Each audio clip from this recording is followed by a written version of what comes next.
Buenos días. Para esta presentación de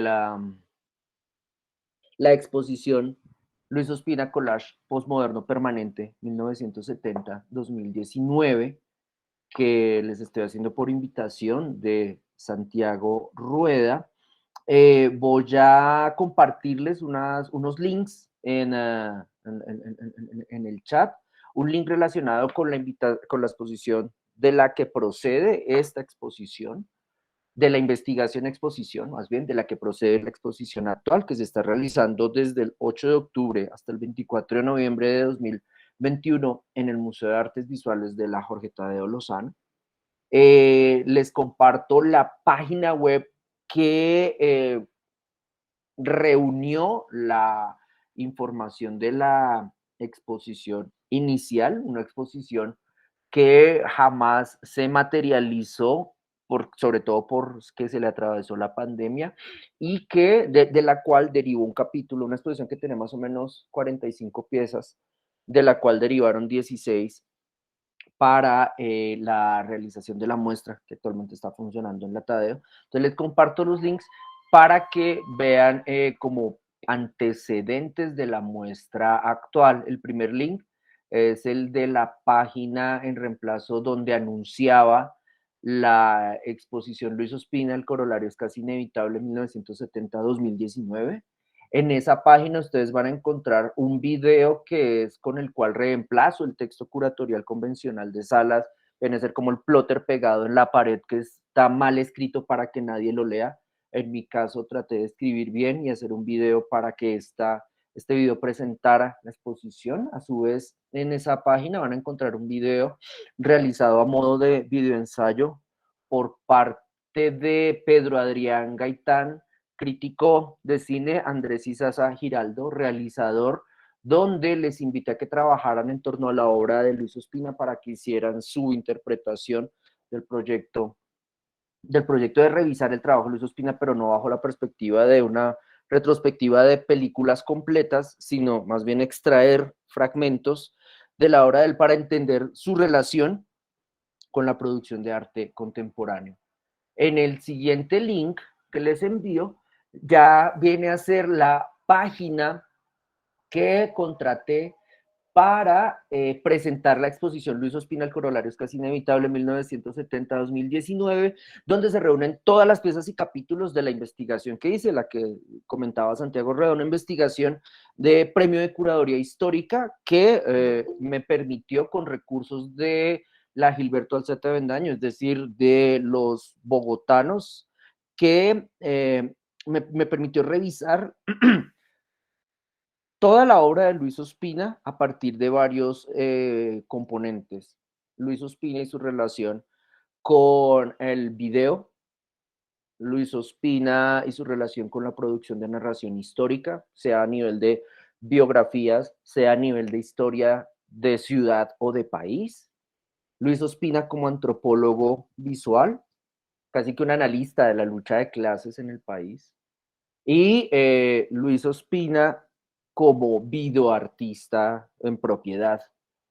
En el primer link ustedes van a encontrar, de hecho, un sublink que les va a conducir al PDF del libro, en el cual están estos capítulos que les comento. En el segundo link van a encontrar la página y van a encontrar pantallazos de los videos, tal cual se negociaron con Lina González, la actual heredera de la obra de Luis Ospina, toda vez que en términos de distribución de una obra audiovisual, se deben pagar una serie de derechos de autor por manejo de imagen, incluso por banda sonora, etcétera.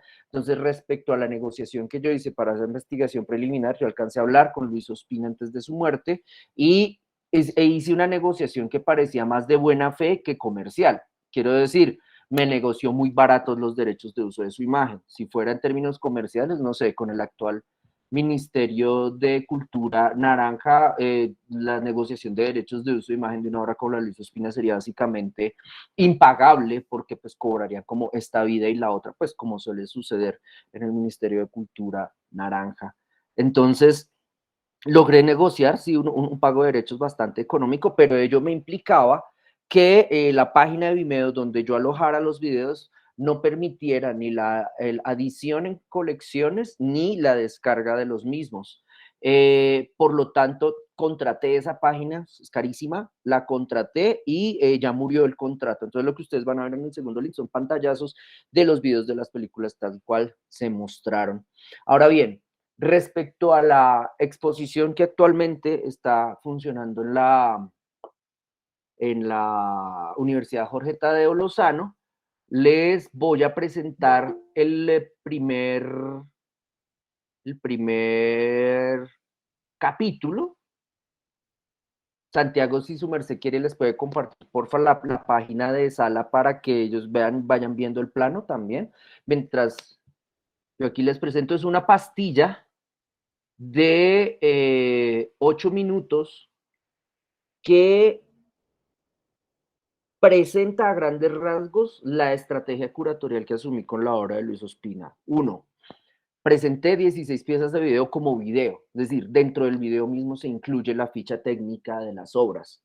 ¿Esto para qué? Para que museográficamente no se interrumpiera la luz mortecina de las pantallas en la sala oscura con lamparitas mal enfocadas y mal dimerizadas para que se tiren toda la proyección. No, dentro del mismo video, a manera de generación, de generador de créditos, de caracteres, va incluida la ficha técnica. Dos, se incluyen fragmentos de las películas tal cual como fueron negociados en el momento de la curaduría inicial. Y tres, tienen como título el capítulo en el que se encuentran ubicados. Entonces, con base en esas premisas, les presento este primer video. Me avisan, porfa, si el audio no se deja, si el audio es de mala calidad, pues.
You really see them from above.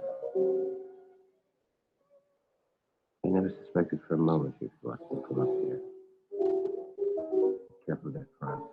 Sometimes with their backs, but their whole effect is calculated for spectators of about 5 feet. Who never thought about the shape of a hat seen from a 7th-floor balcony? They don't know how to fight this great enemy of humanity, the downward perspective. Really, they're wonderful upright stands. They're so proud. They're crushed against the sidewalk, and 2 legs jump out from under their shoulders.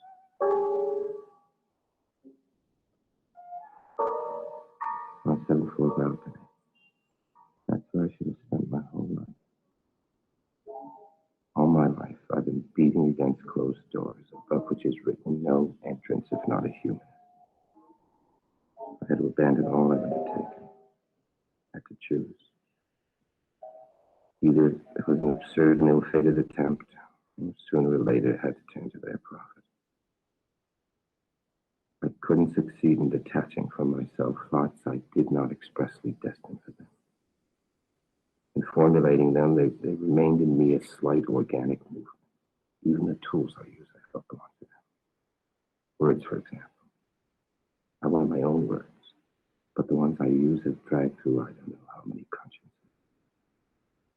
They arrange themselves in my head by virtue of the habits I've picked up from the others. And it's not without disgust that I use them in talking to you.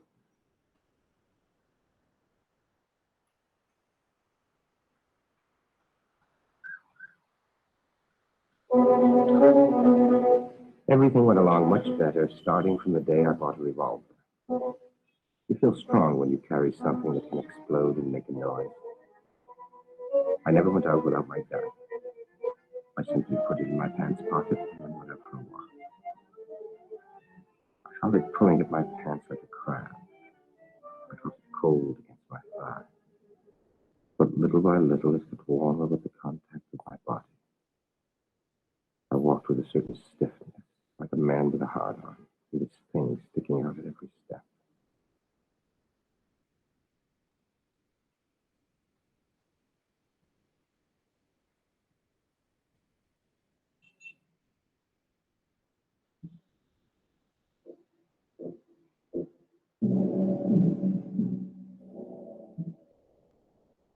One day, I got the idea of shooting people. It was a Saturday afternoon. I'd gone out for a walk.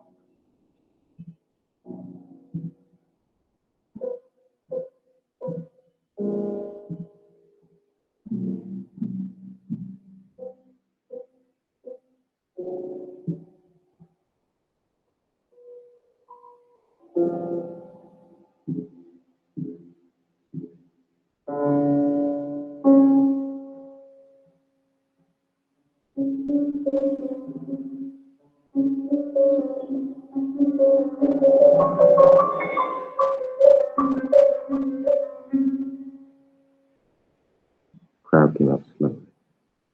The people walked with floating steps, their eyes still full of pretty sentiments. There were a lot of them who looked around in amazement. Street must have seemed quite strange to them now. Then they smiled mysteriously. They were passing from one world to another. I was waiting for them in this other world. I still hadn't decided anything, but I did everything just as though my power of decision had stopped. I began to think that my destiny would be short and tragic. At first, this frightened me, but I got used to it. If you look at it a certain way, it's terrible. But on the other hand, it gives the passing moment considerable force and beauty. I felt a strange power in my body when I went down into the street. I had my revolver on me, the thing that explodes and makes noise. But I no longer drew my assurance from that, from myself. I was like a revolver, like a bomb.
Entonces, digamos que en esa pastilla se reúnen, como les decía, varias de las premisas de la curaduría. Una de ellas, revisar la obra de un cineasta reconocido como director para tomarlo como videoartista, casi que como productor de piezas audiovisuales con una lógica muy cercana al arte contemporáneo. ¿Cómo defino esa lógica muy cercana? Él realiza apropiación de obras de otros artistas, él realiza autoapropiación de su obra, él realiza sin ningún complejo profesional una mezcla a nivel de procedimientos, es decir, es capaz de escribir un guión para filmar una película como tomar películas, literalmente tomar película de otras procedencias, observarla, cortarla, pegarla, editarla para hacer una nueva película. En ese sentido estaría haciendo un collage, un video collage, que pues va a ser después cuando utilice la técnica del video, él va a hablar de video collage y va a jugar de una manera bastante pícara, no en el sentido de pícaro como ampón, como político colombiano, Karen Audin o porquerías de esas, sino más bien pícara en el sentido de divertida, va a jugar con la figura del autor mismo, es decir, Luis Ospina hace parte de una generación donde el cuestionamiento del rol del autor hacía parte de las reflexiones de los productores de cultura. Es decir, no olviden, Luis Ospina era hippie y los hippies inventaron también el arte conceptual y los hippies, el hippie Foucault, que pues por más calvo que fuera igual, era hippie, tenía mechuda el alma, pues, él escribió sobre la muerte del autor y Roland Barthes también lo hicieron, por ejemplo, en una publicación conceptual hippie neoyorquina. Entonces Luis Ospina también sintonizaba con esas variables. Digamos que, por otro lado, me doy cuenta después de que acabo de hacer esta presentación, que para mi curaduría es muy importante la película, la gran película que hace Ospina en términos de duración y de esfuerzo de producción, incluso de esfuerzo vital, porque la hizo mientras agonizaba de cáncer de páncreas. Esa película que se llama Todo comenzó por el fin, me acabo de dar cuenta que primer, la primera pieza de la exposición, el, la que se llama 3 Acid Test, que vendría a ser la parte introductoria de la exposición, termina con la palabra fin, tal cual, con el fotograma de The End, que vendría a ser como el final del bombardeo de Washington. Entonces, creo que incluso de manera inconsciente terminé jugando con o ni siquiera entendiendo, jugando sin entender con la lógica de la producción de Ospina, en este caso con la manera en que él remite a la noción de la palabra fin como principio de otros procesos, que es una reflexión netamente ontológica, pero pues no me quiero meter por ahí. Ahora bien, la curaduría que hago, entonces, viene a ser, como les decía, un capítulo en la investigación. Luis Ospina, el corolario es casi inevitable. De ese capítulo sacaría otro, que es collage postmoderno permanente. Esa es una expresión que da Luis Ospina en una de las múltiples entrevistas que concedió en vida, donde está tratando de explicar sus procedimientos creativos como productor de imagen en movimiento, acudiendo a lógicas no convencionales, digamos, del cine y la televisión comercial. Es decir, aparte de que él mata en el sentido de destruir en el proceso de realización, mata la lógica de inicio, nudo, desenlace de toda narrativa cinematográfica convencional, que es básicamente una traducción de la narrativa literaria. Se introduce una historia, los personajes se desarrollan, al final hay una conclusión. Luis Ospina trata de alterar ese proceso jugando con las lógicas mismas de producción de la técnica a la que se ha consagrado. Digamos que cuando ustedes vieron en el primer inserto del clip, el dedicado a Acto de Fe, ustedes vieron también que hay una parte donde el asesino dice que tal día se le ocurrió salir a matar gente, y básicamente se le ocurrió salir a matar gente después de que camina por la calle y ve gente saliendo de un cine. Ese detalle no es casual. La generación de Luis Ospina es una generación que creció no con la televisión, sino con la promesa de la utopía y de la fantasía que le daba la pantalla de cine como reflejo del mundo exterior.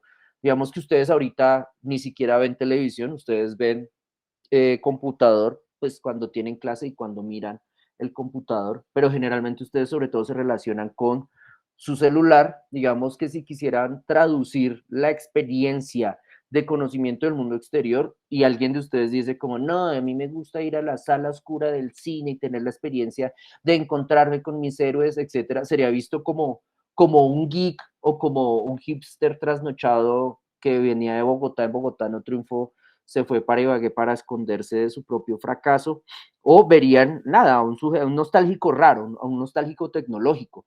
Más bien hoy, por ejemplo, en términos de traducir la experiencia de conocimiento del mundo a través de imágenes en movimiento, sería más pertinente para una generación como la de ustedes trabajar con la comprensión y producción de material para una plataforma como TikTok. El TikTok de Luis Ospina era el cine, la sala de cine, y de hecho, él va a destacar en esta narrativa y en otras la importancia que tenía el cine como configuradora de identidad y configuradora incluso de una ética de la producción creativa y de la comprensión incluso política del mundo. Eso en El Tigre de Papel lo vamos a ver, lo voy a mostrar ahora.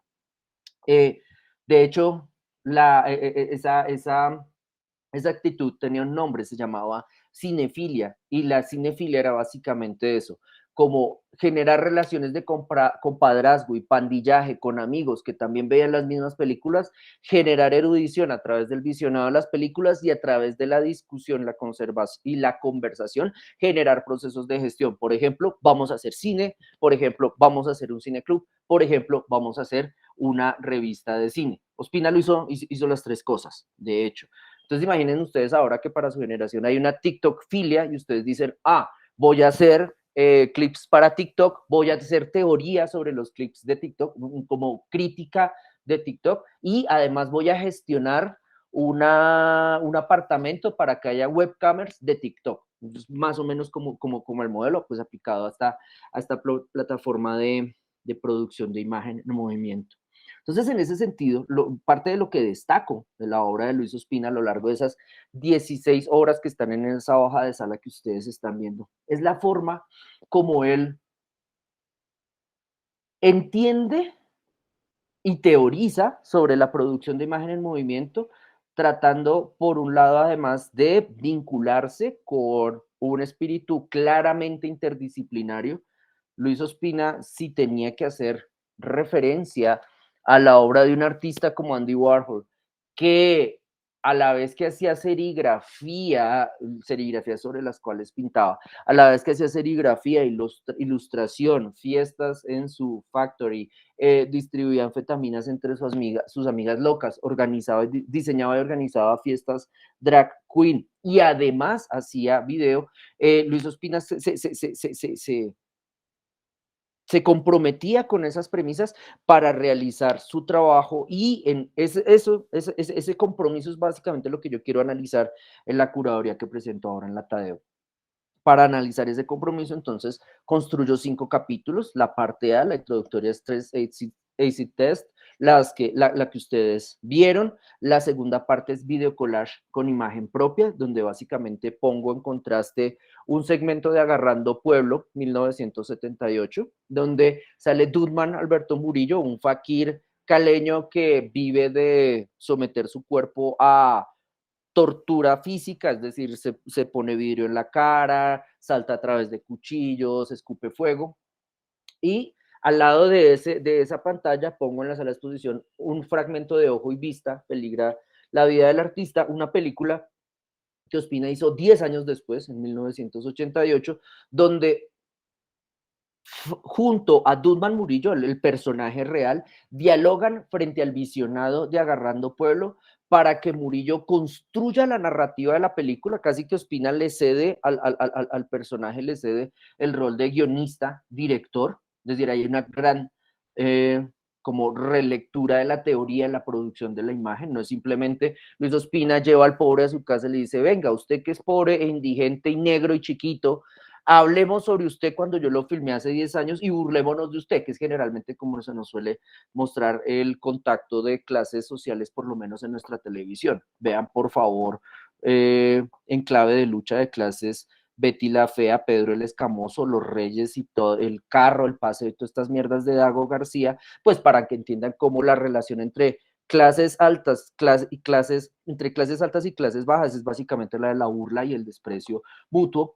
Luis Ospina, siendo de clase alta, en 1988 se acerca a Dutman Murillo, una persona que está en la pre-miseria, casi en el lumpen, y frente a él, perdón, junto a él, frente a la pantalla, hablan sobre el performance de Murillo y además Murillo en este video, que es un mediometraje, es como de más o menos 25 minutos, habla no solamente de su vida, como hace 10 años tenía más pelo, ahora no, hace 10 años era más flaco, ahora no. Aparte de eso, él habla como de las condiciones socioeconómicas donde vive, de desaparecidos, de cómo llegan grupos de paracos y de gentes de bien de Cali a entrenar con pobres para, no sé, quemarlos vivos, dispararles, etcétera. Lo que hace la gente de bien caleña, bogotana y la gente de bien colombiana en general. Y digamos que en esa construcción, en esa narrativa de ojo y vista, entonces también lo que se permite es como una mirada sociológica y es como permitir abrirle la cámara al pobre, darle la voz al pobre para que el pobre hable sobre la manera en que entiende el país de mierda donde habita.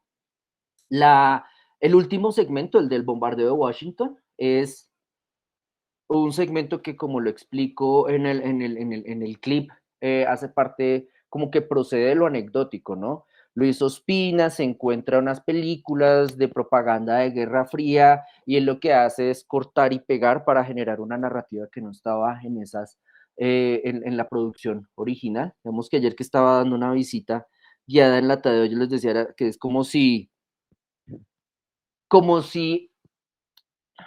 sería? Sí, como si RCN produjera una biografía de María Fernanda Cabal, como que se llamara Mafe, la vaga, otra persona graba o regraba o saca el máster de esa película de basura y corta y pega para a partir de la película Mafe la vaga sacar una biografía de Gustavo Petro donde se habla bien de Gustavo Petro. Entonces es como que se trastoca construcción de información y sobre todo se trastoca la noción de veracidad que pretendía tener esa información.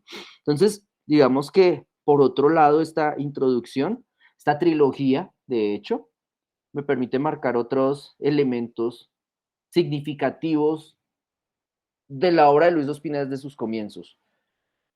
Uno, las hizo en el pregrado, es decir, Acto de Fe es su tesis, Autorretrato dormido es un divertimento que hizo mientras estudiaba cine en Los Ángeles, Bombardeo de Washington es un trabajo para una clase.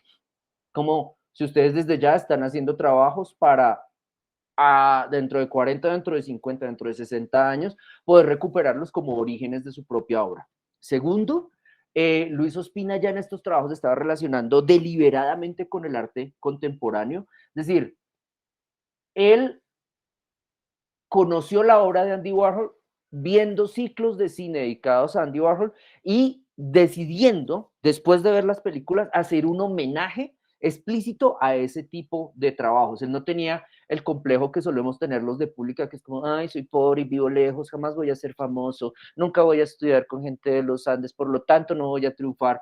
No, ni mierda, Ospina llegó y dijo, ok, yo lo que quiero hacer es un homenaje a Andy Warhol, es más, lo quiero confrontar teóricamente. Lo que hace Luis Ospina es que toma la obra Sleep de Andy Warhol, donde él filma a su novio durmiendo durante 8 horas. Lo que hace Luis Ospina es reflexionar respecto al desgaste que implica hacer y poner a la gente a ver una película de 8 horas. Y él dice, ¿qué pasa si yo hago Sleep de Andy Warhol, pero eliminando los tiempos muertos de la película? Entonces, ¿qué es lo que hace? Pone a la cámara a filmar, la programa, esta era una cámara mecánica, entonces le da cuerda, para que cada 10 segundos saque un fragmento, un frame. Después de que hace esto, Luis Ospina duerme las 8 horas.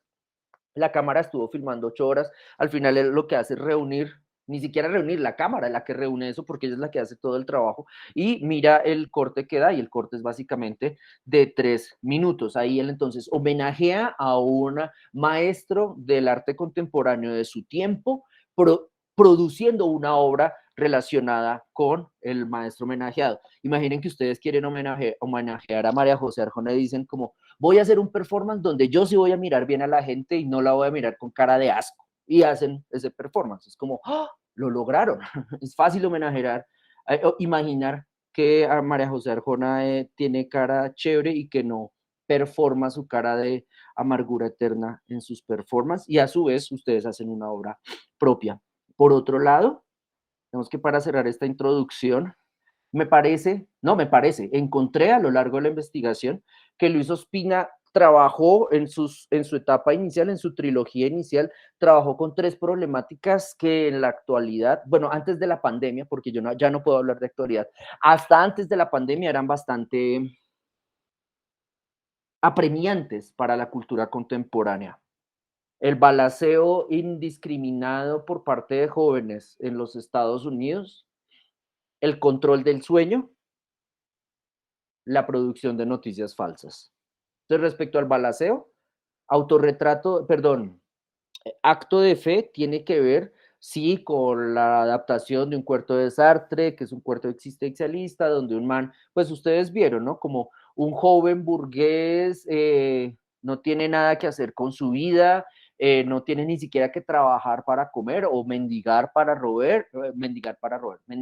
comer o robar para comer, sino que simplemente se aburre, se muere de tedio en una sociedad donde sus necesidades iniciales están satisfechas. Lo que dices es como, puta, estoy aburrido, ¿qué hago? Voy a matar gente. Entonces, en ese sentido, esa obra que se hace en 1970 se podría relacionar con la tendencia de jóvenes gringos, generalmente hijos de familias supremacistas blancas, o donde el coqueteo con el fascismo es bastante abierto, donde sus papis coleccionan fusiles y armas a los cuales, me refiero a los chinos, les joden la vida en el colegio. Entonces los chinos cogen el fusil del papi y van al colegio sin saber ni siquiera disparar, pero nada, rocean a todo el mundo con balas y después se matan a sí mismos. Entonces, acto de fe se podía relacionar con esta patología gringa. Y de hecho, Luis Ospina recuerda en una entrevista que se le hizo en 2017, si no estoy mal, esa entrevista,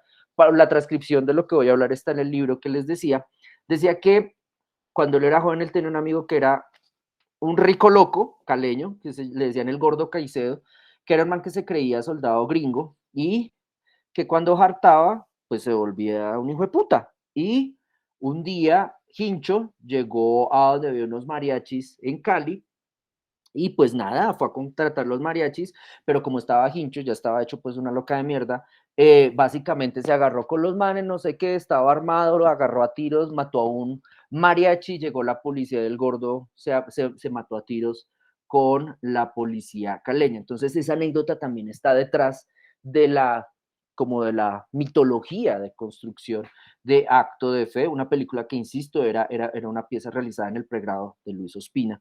En segunda instancia, El control del sueño. Luis Ospina hace una película donde nosotros vemos a una cámara ver a una persona durmiendo. Es como si ustedes vieran, como cuando ustedes ven en los noticieros colombianos de mediodía, que es como grabaciones de videocámara de personas atracan y violan a un grupo de varones adultos en un café internet de Pereira. Entonces, ese mismo acto de voyerismo, como de una cámara graba una situación y después yo soy testigo de lo que grabó esa cámara. En el caso de Sleep, perdón, de Autorretrato Dormido, hay una referencia respecto a la manera en que la sociedad contemporánea, es decir, la sociedad donde yo nací, la sociedad donde ustedes crecieron, que es como la sociedad del modelo neoliberal, en esta sociedad nosotros trabajamos permanentemente. De hecho, yo estoy ahorita trabajando desde mi casa y a la vez que dicto la clase con ustedes, tengo mi celular activado, esperando mensajes de otro trabajo para rendir y ser funcional. Entonces, digamos que esa metáfora, lo que acabo, perdón, esa metáfora no, esa acción que acabo de escribirles, también nosotros la hacemos cuando despertamos y lo primero que hacemos es timbrarle tarjeta a Mark Zuckerberg diciendo, hola Facebook, estoy aquí, toma mi tiempo, hola Instagram, hola WhatsApp, hola plataforma de lo que sea, voy a empezar a trabajar para ti, prestándote mi atención.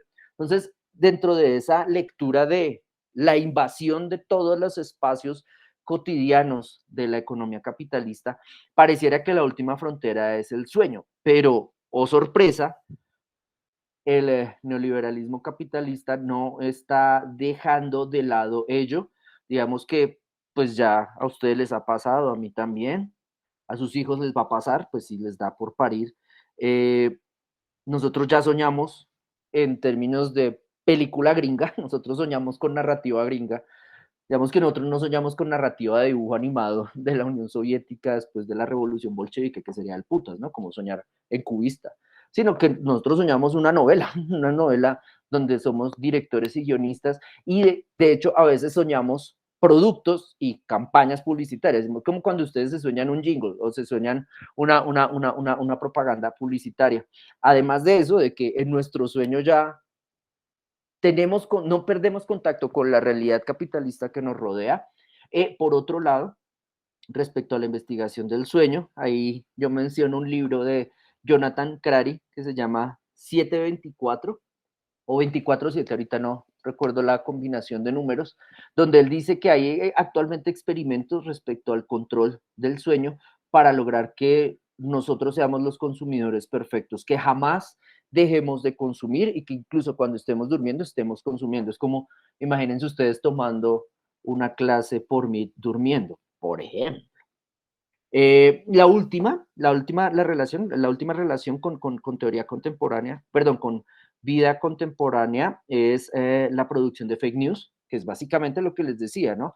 ¿Qué pasa si ustedes se encuentran una película dedicada a María Fernanda Cabal, cortan y pegan el contenido de la misma película para hacerle un homenaje a Gustavo Petro? Fue lo que hizo Luis Ospina con el bombardeo a Washington. Entonces, digamos que esta introducción me permite entonces pasar al siguiente clip, donde también hay audio. Les pido porfa, entonces me digan si hay problema con.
Él había fundado un movimiento que se llamaba Sociedad de Artistas y Trabajadores para la Liberación Eterna o algo así. En todo caso, la sigla era SATUPLE. SATUPLE en ese momento era el nombre de un destapador de cañerías, como pues para hacerle el contraste al Diablo Rojo, supongo yo. Y habían sacado una que se llamaba SATUPLE, que era el putas al revés, SATUPLE, el putas, SATUPLE, el putas, SATUPLE. Por supuesto, ya cuando nos referíamos al tipo, nosotros no hablábamos de Pedro Manrique, sino de Satuple. Porque eso era lo que el tipo había logrado. Y llegó y en ese momento, con su tal sociedad de artistas para la liberación eterna, el tipo quería hacer una película con cosas encontradas en la calle, o él recogía todos los pedacitos, iba a los teatros, en las cabinas de proyección, se volvía amigo de los proyeccionistas y recogía los pedacitos que habían censurado o que habían cortado para seguir la producción, porque él iba a inventar como un género, iba a, a desarrollar la idea de hacer un collage cinematográfico. Ese primer collage del cine colombiano, como un collage cinematográfico, en donde creaba la ilusión de que Washington, o sea, el corazón de Washington, el Capitolio y la Casa Blanca habían sido bombardeados desde el aire. Y efectivamente el tipo lo lograba. Yo no sé si me acuerdo que era bastante machetera la cosa, pues no era muy pulido, pero en todo caso la impresión de que Washington había sido bombardeado desde el aire, eso se daba perfectamente. Es una lástima no poderla ver ahora, porque podría ser como la premonición de Osama Bin Laden.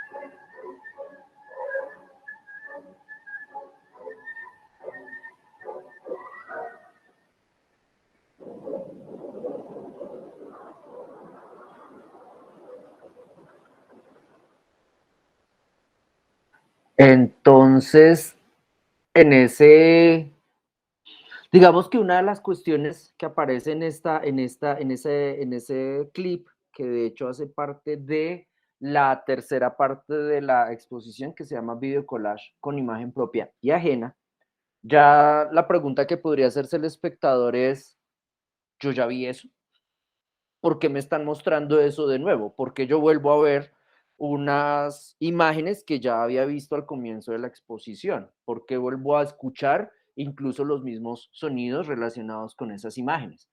No se supone que a mí RCN y Caracol me enseñaron a comprender las imágenes de cierta manera, es decir, todas las imágenes que veo son novedosas, inéditas, es decir, las veo por primera y última vez, no debo relacionarme creativamente con esas imágenes. Y tercero, yo soy un bruto de mierda, según cómo me definen las directivas y productores creativos de RCN y Caracol, y como bruto de mierda que soy, no tengo derecho a reflexionar sobre las imágenes que veo, porque en el caso de este segmento de una película que se hace varias décadas después del bombardeo a Washington original, vuelve a aparecer la película del bombardeo a Washington.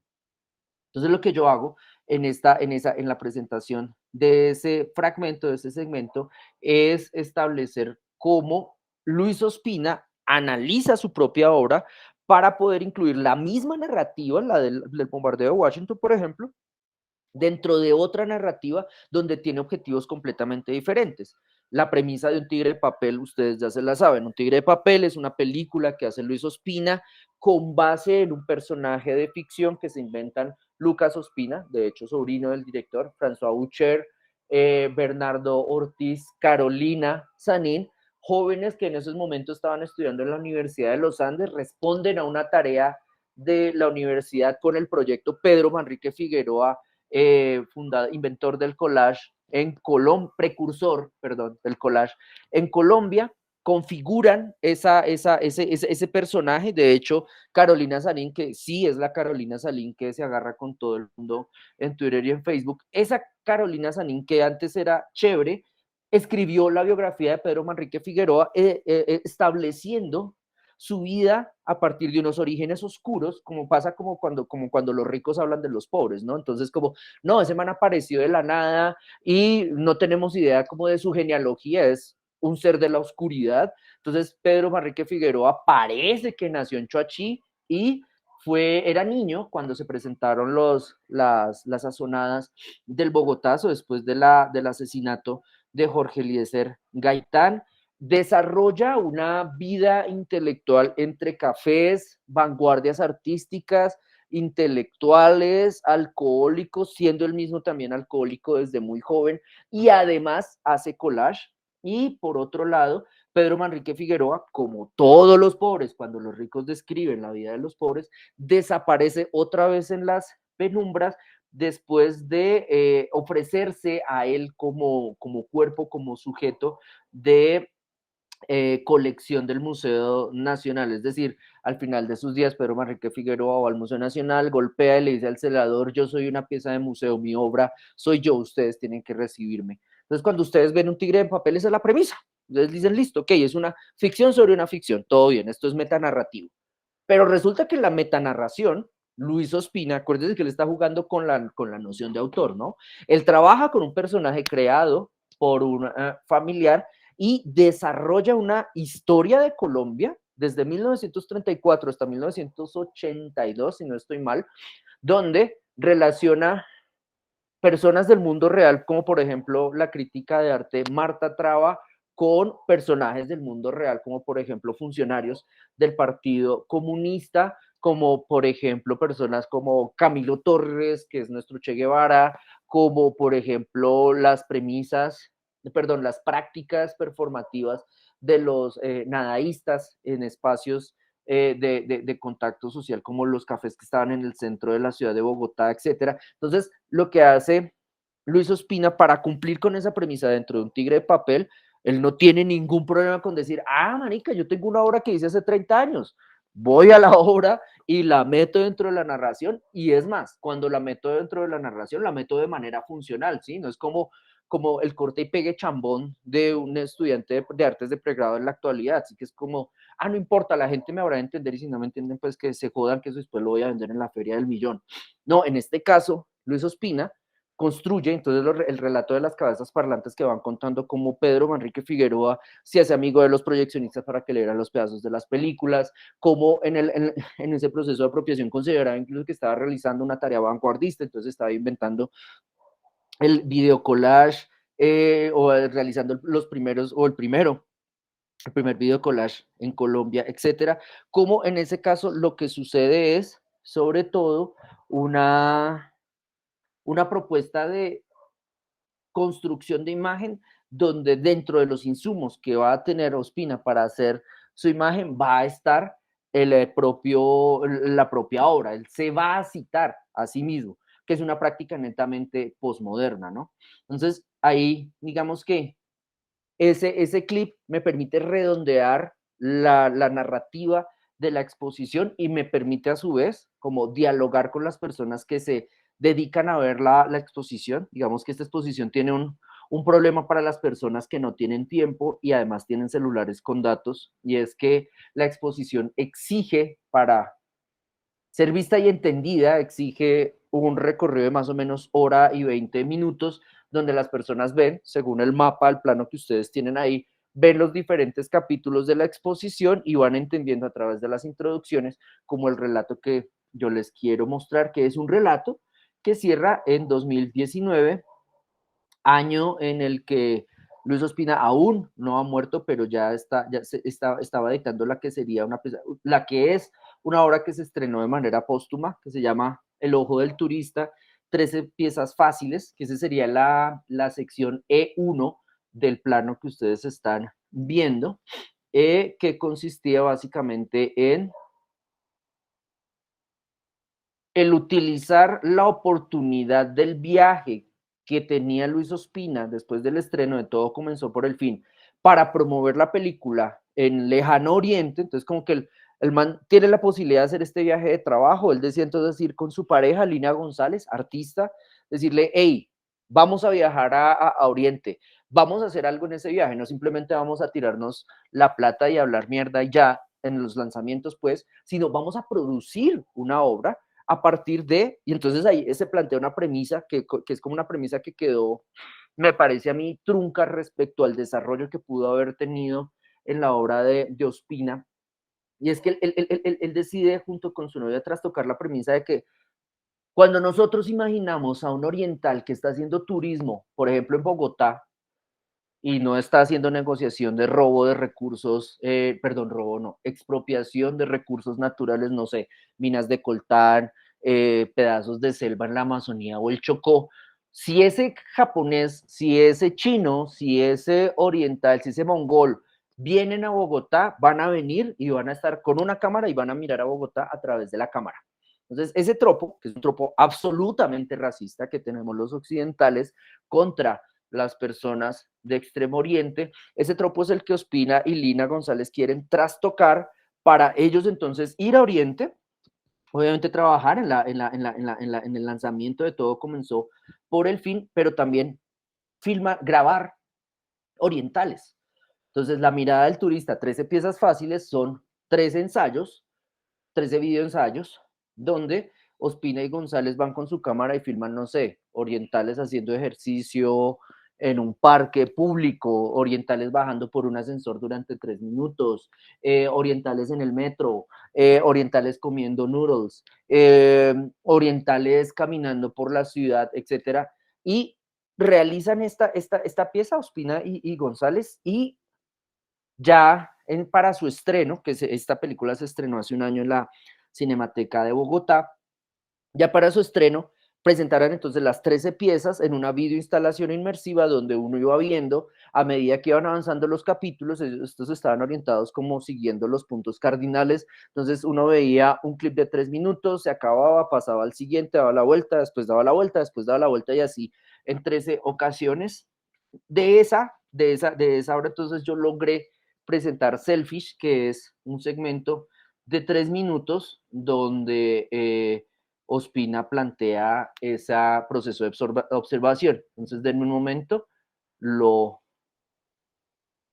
busco para que ustedes lo puedan contemplar.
Bueno, y con ese video yo termino mi visita guiada, detengo esta grabación, si les parece, denme un momento para que ya podamos dialogar.